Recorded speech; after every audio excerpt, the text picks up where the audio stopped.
अप्रैल का महीना बीत गया।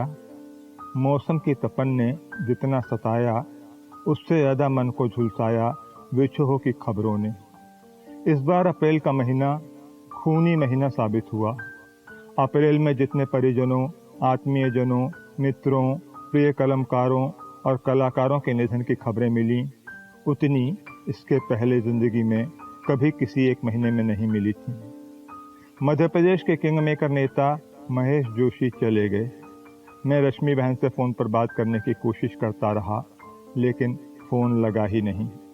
2-3 दिन बाद रश्मि का फ़ोन आया, भैया उज्जैन आ रही हूँ, प्रतिमा वाले जीजाजी शरद जोशी शांत हो गए हैं। रश्मि और प्रतिमा दोनों बहनों की दुनिया उजड़ गई। शरद जोशी पत्रकार थे, ऑब्जर्वर के प्रतिनिधि रहे थे। प्रतिमा ने फ़ोन पर बतलाया कि शरद को शाम को बेचैनी के साथ उल्टी हुई। वे कुछ समझ पाती तब तक प्राण पखेरु उड़ गए। तब पता चला कि उन्हें दिल का दौरा आया था। मेरे परम मित्र, प्रसिद्ध होम्योपैथ और मुद्रण विशेषज्ञ डॉक्टर रमेश आर्य का कुलदीपक अनायास बुझ गया।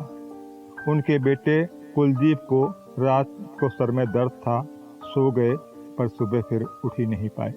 संगीतज्ञ डॉक्टर अर्चना परमार के इकलौते अनुज अपूर्व गोड़ दुनिया छोड़ गए। गायिका अर्चना तिवारी की मां और माधव तिवारी के सासू मां उषा आप्टे भगवान को प्यारी हो गईं। जैसा संगीतज्ञ प्रकाश कड़ोतिया ने बताया, वे महाकाल की भक्त थीं।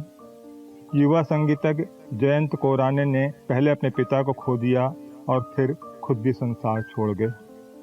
माधव विज्ञान महाविद्यालय के प्राध्यापक पेवर अनुराग पिटो दिवंगत हो गए और उनकी पत्नी बबीता ने भी उनका अनुसरण किया। विक्रम विश्वविद्यालय की प्राचीन भारतीय इतिहास और संस्कृति अध्ययनशाला के उत्साही और सक्रिय अध्यक्ष डॉक्टर राम कुमार अहिरवार इतिहास का हिस्सा बन गए।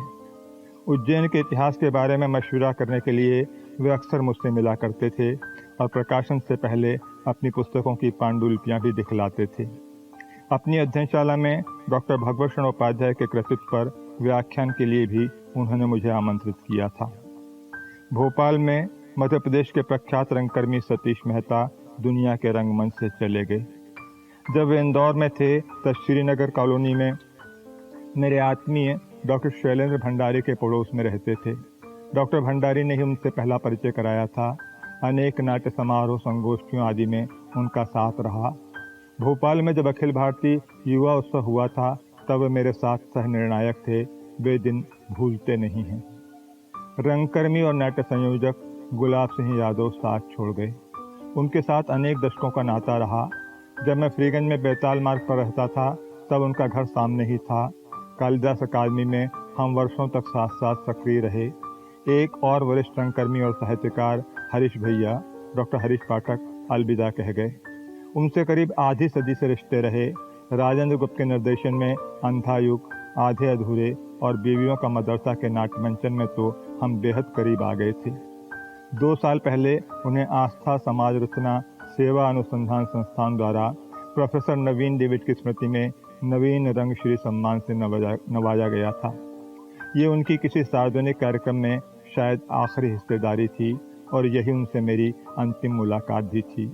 इसके बाद फ़ोन के माध्यम से संपर्क हमेशा बना रहा। भाजपा के प्रमुख नेता शिवा कोटवानी और उनके अग्रज का निधन हो गया। शिवा माधव कॉलेज में मेरे जूनियर रहे थे। तब से ही आजीवन स्नेह का तार जुड़ा रहा। जब मैं विक्रम विश्वविद्यालय के विद्यार्थी कल्याण में था तब वे विश्वविद्यालय विद्यार्थी संघ के प्रथम अध्यक्ष बने थे। उन दिनों की कई यादें आज भी ताज़ा बनी हुई हैं। भारतीय प्रशासनिक सेवा के वरिष्ठ अधिकारी पेवर नीरज वशिष्ठ के सर से उनके पिता सीहोर के वरिष्ठ अभिभाषक और हिंदू महासभा के प्रतिष्ठित नेता राधेश्याम वशिष्ठ का साया उठ गया। प्रयोगशील चित्रकार अक्षय अमेरिया ने भी अपने पिता माधव विज्ञान महाविद्यालय के पूर्व प्रोफेसर अमेरिया जी को खो दिया। मेरे अनुद्वत पत्रकार विशाल सिंह हाड़ा के पिता राजन सिंह हाड़ा भी महाप्रयाण कर गए। वरिष्ठ गांधीवादी कृष्ण मंगल सिंह कुलश्रेष्ठ जी को इस उम्र में पुत्र वियोग का सदमा सहना पड़ा। उनके युवा पुत्र संजीव कुलश्रेष्ठ असमय ही हम सबको छोड़कर चले गए। वरिष्ठ साहित्यकार और अर्थशास्त्री डॉक्टर हरीश प्रधान की पत्नी पूर्व प्राचार्य मंदा भाभी डॉक्टर मंदाकिनी प्रधान का देवलोक गमन मेरे लिए बड़ा झटका है। उनसे अनेक वर्षों तक जो पारिवारिक स्नेह मिलता रहा वह हमेशा याद रहेगा। अप्रैल का महीना मेरे कई प्रिय कलमकारों और कलाकारों को भी साथ ले गया। बांग्ला कवि शंख घोष, कहानीकार मंजूर एहतेशाम, गीतकार कुंवर बेचैन, संगीतज्ञ राजन मिश्र, कलाविद राजा राम जैसे संस्कृति साधकों की अब यादें ही शेष रह गई हैं। मन बार बार छलनी हुआ है, फिर भी हौसला तो बनाए रखना ही होगा।